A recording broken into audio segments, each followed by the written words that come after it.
Hello everyone, welcome to market news room and good evening. So ఈరోజు ఒక special day అనమాట.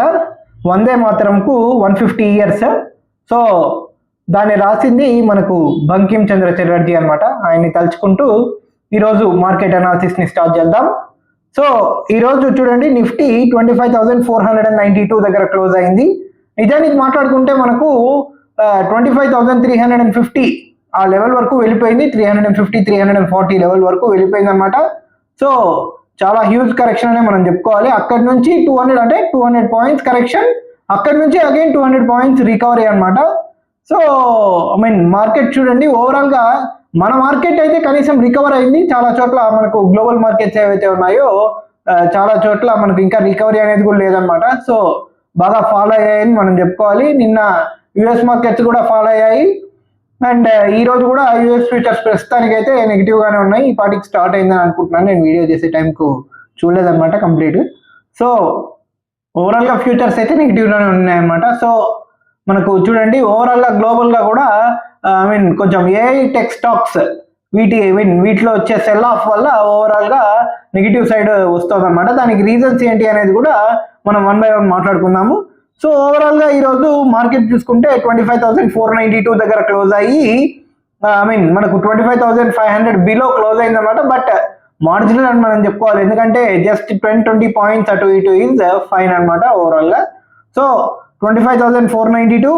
Bank Nifty మనకి ఈరోజు బ్యాంక్ నిఫ్టీలో మంచి ప్రాఫిట్ మంచి అప్సైడ్ మొమెంటం కనిపించింది అనమాట. సో ఫస్ట్ కొంచెం సేపు మనకు మార్నింగ్ టైమ్స్ లో చూస్తే బ్యాంక్ నిఫ్టీ కూడా ఫాలో అయింది. బట్ అగైన్ బ్యాంక్ నిఫ్టీలో వచ్చిన రికవరీనే ఓవరాల్ నిఫ్టీని కూడా తీసుకెళ్ళింది అన్నట్టు చూడాలన్నమాట. ఎందుకంటే ప్రైవేట్ సెక్టార్ బ్యాంక్స్ కానీ లేకపోతే పబ్లిక్ సెక్టార్ బ్యాంక్స్ కానీ బోత్ సెక్టార్ మొత్తం బ్యాంకింగ్ సెక్టార్స్ మొత్తం మనకు కంప్లీట్ గా పాజిటివ్ గానే మూవ్ అయింది అనమాట. సో 57,876 దగ్గర క్లోజ్ అయింది. మనకు సెన్సెక్స్ చూసుకుంటే 83,216 దగ్గర క్లోజ్ అయింది అనమాట. సో మిడ్ క్యాప్స్ మనకు పాజిటివ్ గా క్లోజ్ అయ్యాయి 0.4%. మనకు స్మాల్ క్యాప్స్ అనేది 0.2% నెగిటివ్ అనమాట. సో 0.2% ఈజ్ ఫ్లాట్ అనే చెప్తాను. సో స్మాల్ క్యాప్స్ ఫ్లాట్ అని మనం చెప్పుకోవాలన్నమాట. సో పాజిటివ్ సెక్టార్స్ వరకు మనం చూసుకుంటే ఆటో, బ్యాంకింగ్ స్టాక్స్, తర్వాత మెటల్, తర్వాత ఫైనాన్షియల్ సర్వీసెస్ అనమాట. ఫైనాన్షియల్ స్టాక్స్ ఈ రోజు మంచిగానే పెర్ఫార్మ్ చేశాయని మనం చెప్పుకోవాలి. సో నెగిటివ్ గా ఉన్న సెక్టార్స్ ఏంటంటే ఐటీ, తర్వాత ఇన్ఫ్రా, తర్వాత ఎఫ్ఎంసీజీ, తర్వాత కన్జంప్షన్ అండ్ కన్స్యూమర్ డ్యూరబుల్స్. ఈ ఎఫ్ఎంసీజీ, కన్స్యూమర్ డ్యూరబుల్స్, కన్జంప్షన్, ఈ 3 సెక్టార్స్ అనేది ఈ రోజు నెగిటివ్ సైడ్ వెళ్ళాయన్నమాట. సో ఓవరాల్ గా టాప్ గెయినర్స్ లిస్ట్ లో మనం చూసుకుంటే IDBI, life insurance corporation, LIC, తర్వాత GMDC, Gujarat mineral development corporation of India, తర్వాత బిఎస్సి, ఈ స్టాక్స్ మనకు పాజిటివ్ గా క్లోజ్ అయ్యాయని మనం చెప్పుకోవాలి. టాప్ లూజర్స్ లిస్ట్ లో కనుక మనం చూసుకుంటే ఎయిర్టెల్, స్విట్జర్లాండ్, తర్వాత మనం చూసుకోండి ఏబిబి ఇండియా, ఇలాంటి సెక్టార్స్ లో మనకు నెగిటివ్ సైడ్ కనిపించిందని మనం చెప్పుకోవాలి. అండ్ డివిస్ ల్యాబ్స్ కూడా నెగిటివ్ వే క్లోజ్ అయిందన్నమాట. ఈ రోజు డివిస్ ల్యాబ్స్ రిజల్ట్ కూడా వచ్చింది కదా. సో రిజల్ట్ నా దృష్టిలో అయితే పాజిటివ్ గానే కనపడింది, కానీ స్టిల్ మార్కెట్ అయితే దాన్ని నెగిటివ్ గానే తీసుకునిందని మనం చెప్పుకోవాలి. సో ఓవరాల్ గా చూడండి, ఈ రోజు top news of the day వరకు మనం మాట్లాడుకుంటే హైలైట్ అని మనం చెప్పుకోవాలంటే మెయిన్ గా శాటిలైట్స్ అనమాట. సో చైనా శాటిలైట్స్ మీద రిస్ట్రిక్షన్స్ పెడుతోంది ఇండియా అని చెప్పి న్యూస్ అయితే వస్తుంది అనమాట. సో బ్రాడ్కాస్టింగ్ సంబంధించింది అనమాట ఇది. సో మెయిన్ గా చైనీస్ శాటిలైట్స్ ని రిస్ట్రిక్షన్స్ పెట్టి ఓన్లీ ఇండియన్ శాటిలైట్స్ నే వాడాలన్నట్టు బ్రాడ్కాస్టింగ్ సంబంధించి న్యూస్ అయితే వస్తుంది అనమాట. ఇది చైనాతో మనకు మంచి రిలేషన్ స్టార్ట్ అయింది అని అనుకున్నప్పుడు కూడా స్టిల్ మనకు మార్కెట్ అయితే మనకు న్యూస్ అయితే ఇలా వస్తుంది. దానికి కారణం ఏంటంటే మన ఓన్ గా గ్రోత్ చేసుకోవడానికే మెయిన్ గా మనం డిపెండెంట్ గా ఉన్నాము, అంతే తప్ప చైనా మీద డిపెండెన్సీని వీలైనన్ని సెక్టార్స్ లో మనం తగ్గించుకోవాలి అనేది మెయిన్ గా కనబడుతుంది అనమాట. సో మీరు చూడండి, యుఎస్ఏ కానీ లేకపోతే చైనా కానీ దేని మీద మనం పూర్తిగా డిపెండ్ అయి ఉండకూడదు అనేది మెయిన్ గా మేక్ ఇన్ ఇండియా కాన్సెప్ట్ కూడా అదే, కాబట్టి ఆ కాన్సెప్ట్ మీదే మనకు ఇండియన్ గవర్నమెంట్ వెళ్తుంది అనమాట. సో మెయిన్ గా next news of the day చూసుకుంటే మనకు బ్యాంకింగ్ సెక్టార్స్ అనేది ఓవరాల్ గా ఈ హైలైట్ ఆఫ్ ది న్యూస్. మనకు ఫైనాన్షియల్ మినిస్టర్ మనకు నిర్మలా సీతారామన్ గారు మొన్న ప్రకటించారు. ఏమని అంటే మెయిన్ గా ఈ స్మాల్ బ్యాంక్స్ ఏవైతే ఉన్నాయో వాటన్నింటినీ మర్జింగ్ చేసి phase 2 మర్జింగ్ చేయడం ద్వారా మనకు బ్యాంక్స్ అన్నిటిని ఒక స్ట్రాంగ్ ఫైనాన్షియల్ పొజిషన్ లో పెట్టాలా అనేది మెయిన్ టార్గెట్ అనమాట. మీకు ఫేజ్ 1 మీకు గుర్తుంటే యూనియన్ బ్యాంక్ లో మనకు ఆంధ్ర బ్యాంక్ ని మెర్జ్ చేయడం, ఇలాంటి మెర్జర్స్ అన్ని జరిగాయి కదా. ఫేజ్ 1 మెర్జర్ అనమాట. ఫేజ్ 2 మెర్జర్ కూడా ఇప్పుడు చేస్తారు అని చెప్పి న్యూస్ అయితే వస్తుంది.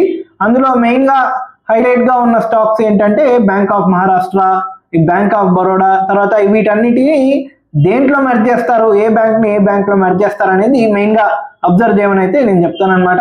సో ఈ మెర్జర్ అనేది ఖచ్చితంగా జరుగుతుందని న్యూస్ అయితే వస్తుంది కాబట్టి సో చూడాలి ఎలా జరుగుతుంది ఏంటి అనేది. సో మెయిన్ గా ఈరోజు next highlight of the news ఏంటి అని మనం చూసుకుంటే Su-57 ఇది ఫైటర్ జెట్, అందరికీ తెలిసిందే. దీని కాంపిటీటర్ F-35, తర్వాత మనకు F-22 ఇలా జెట్స్ ఉన్నాయన్నమాట, అమెరికన్ మేడ్ సంబంధించి. So Su-57 is Russian made అనమాట, 5th generation fighter jet. So ఇప్పుడు టార్గెట్ ఏంటి అంటే Su-30 మనకు ఆల్రెడీ మేడ్ ఇన్ ఇండియా అనమాట. సో నాసిక్ HAL ప్లాంట్ లో ఇవి మ్యానుఫ్యాక్చర్ అవుతున్నాయి. సో రష్యా వాళ్ళు ఆల్రెడీ వచ్చి Su-57 మ్యానుఫ్యాక్చరింగ్ కి HAL ప్లాంట్ ఎగ్జామిన్ చేసి వెళ్ళారు, ఓవరాల్ గా ఎవాల్యుయేషన్ చేశారని చెప్పి న్యూస్ అయితే వస్తుంది. సో మనకు చూడండి, ఖచ్చితంగా Su-57 make in India programme అనేది దాదాపుగా కన్ఫర్మ్ అవుతుందని నేనైతే అనుకుంటున్నాను. ఎందుకంటే పుతిన్ గారు కూడా డిసెంబర్ లో మనకు ఇండియా వస్తున్నారు కాబట్టి ఖచ్చితంగా ఇది హైలైట్ అయ్యే న్యూస్ ఉంటుంది అనమాట. ఆ టైంలో ఇది one of the key news గా ఉండే ఛాన్స్ అయితే నాకు కనబడుతుంది అనమాట. So defence sector especially HAL మనకు దీన్ని కీగా అబ్జర్వ్ చేయమని నేనైతే చెప్తాను అనమాట. సో ట్రంప్ గారికి సంబంధించి కూడా న్యూస్ లేటెస్ట్ గా ఆయన మాట్లాడారు మీడియాతో. ఏంటంటే ఇండియాకి వస్తున్నాను నేను, ట్రేడ్ డీల్ కి సంబంధించిన టాక్స్ అన్ని బాగా జరుగుతున్నాయని చెప్పి అయితే ఆయనే మాట్లాడారు. సో ఓవరాల్ గా న్యూస్ వరకు చూసుకుంటే ఇద్దరు బోత్ మోడీ గారు కానీ లేకపోతే ట్రంప్ గారు కానీ ఇద్దరు ఖచ్చితంగా ట్రేడ్ డీల్ అయిపోతుంది, షూట్ షాట్ గా అయిపోతుంది అని చెప్పి మనకు అంటున్నారు. కానీ నాకు తెలిసినంత వరకు అయితే నవంబర్ డిసెంబర్ ఈ టైంలో మనకు యుఎస్ఏతో డీల్ అయిపోయే ఛాన్సే ఉంది. మనకు చూసుకుంటే యుఎస్ఏతో డీల్ అవ్వడానికి మనం రష్యన్ ఆయిల్ కూడా కట్ చేసాము అని చెప్పి న్యూస్ అయితే వస్తుంది. కొంతవరకు తగ్గించామన్నమాట. దానికి మెయిన్ రీజన్ ఏంటంటే ఆర్కిటిక్ రీజియన్ లో ఈ టైంలో పూర్తిగా గడ్డగట్టుకుపోతుంది. సో అటువైపు నుంచి మనకు ఆయిల్ రావడం కొంచెం తగ్గే ఛాన్స్ ఉంది అని నేనైతే అనుకుంటున్నాను. ప్లస్ మనకు దానికంటే ఇంపార్టెంట్ ఏంటి అంటే శాంక్షన్స్ అనమాట. రాస్నెఫ్ట్ మీద, లుకాయిల్ మీద యుఎస్ఏ వాళ్ళు వేసిన శాంక్షన్స్ వల్ల మార్కెట్ మనకు ఆయిల్ మార్కెట్ అనేది కొంచెం కుదుపులకు గురైందని మనం చెప్పుకోవాలి. సో మెయిన్ గా మనకు ఆయిల్ అనేది రష్యా నుంచి తగ్గించి ఈ మిడిల్ ఈస్ట్ ఆయిల్ తర్వాత యుఎస్ఏ ఆయిల్ ఈ రెండు పెంచుతున్నాం అనమాట. యుఎస్ఏది ఆల్మోస్ట్ డబల్ అయిందని చెప్పుకోవాలి. స్టిల్ మనం రష్యా నుంచి స్టిల్ ఆయిల్ కొంటున్నాము, బట్ నాన్ శాంక్షన్డ్ ఎంటిటీస్ దగ్గర నుంచి కొంటున్నాం అనమాట. సో అది కంటిన్యూ చేస్తామని చెప్పుకోవాలి. ఎందుకంటే ఖచ్చితంగా రష్యన్ ఆయిల్ అయితే మనం స్టాప్ చేయము, ఇది నేను చాలాసార్లు చెప్పాను. ఇప్పుడైతే ప్రజెంట్ వరకు చూసుకుంటే రష్యన్ ఆయిల్ అనేది బాగా డిస్కౌంట్ లో మనకు కనబడుతుంది అనమాట. సో మనం స్టిల్ రష్యన్ ఆయిల్ ని కొనటం లేదా అనేది మీరు ఒకసారి చెక్ చేస్తే క్లియర్ గా ఖచ్చితంగా రష్యన్ ఆయిల్ అయితే కొంటున్నాం, బట్ క్వాంటిటీని తగ్గించామన్నమాట. సో చూడాలి ఎలా జరుగుతుంది ఏంటి అనేది. ఎందుకంటే థర్డ్ పార్టీ నుంచి కూడా కొంటామా అనేది కూడా మెయిన్ గా అబ్జర్వ్ చేయాల్సిన విషయం అనమాట. సో చూడాలి ఏం జరుగుతుంది ఏంటి అనేది. ఓవరాల్ గా యుఎస్ఏ మార్కెట్స్ వరకు మనం మాట్లాడుకుంటే నిన్న 2% వరకు కరెక్షన్ వచ్చింది. సో స్టిల్ 2% అయినా సరే నేను కరెక్షన్ అనే చెప్తాను. దానికి కారణం ఏంటంటే క్రాష్ అయితే సుమారుగా 3-4% అలా పడితే ఒక్కసారిగా దాన్ని క్రాష్ అంటాము. సో 2% వరకు అనేది మాక్సిమం కరెక్షన్ అనే చెప్పాలి. అండ్ ఫ్యూచర్స్ కూడా నెగిటివ్ సైడ్ ఉన్నాయి స్టిల్. బట్ ఏఐ బబుల్ కి సంబంధించి చాలా మంది ఇప్పుడు స్పెక్యులేషన్స్ చేస్తున్నారు అనమాట, మార్కెట్స్ క్రాష్ అవ్వచ్చు అని. సో మనకు అడ్వాంటేజ్ ఏంటంటే మన మార్కెట్ అనేది పూర్తిగా ఏఐ స్టాక్స్ అంతగా లేవు కాబట్టి మన దాంట్లో మార్కెట్ అనేది కొంచెం స్టెబిలైజ్ అయ్యే ఛాన్సే నాకైతే కనబడుతుంది మన మార్కెట్ అనేది. సో ప్యారలల్ ఇంపాక్ట్ ఉంటే ఉండొచ్చు, కానీ అది మార్జినల్ గా ఉండే ఛాన్స్ ఉందని నేనైతే అనుకుంటున్నాను అనమాట. సో ఓవరాల్ గా మనకు టారిఫ్స్ పరంగా చూసుకుంటే ట్రంప్ ఏమో ఇండియాకి వస్తానంటున్నాడు. ట్రంప్ మరి తగ్గించేస్తాడా టారిఫ్స్ అనేది అని న్యూస్ అయితే మనకు లాస్ట్ వీక్ లో మీరు గుర్తుండే ఉంటుంది.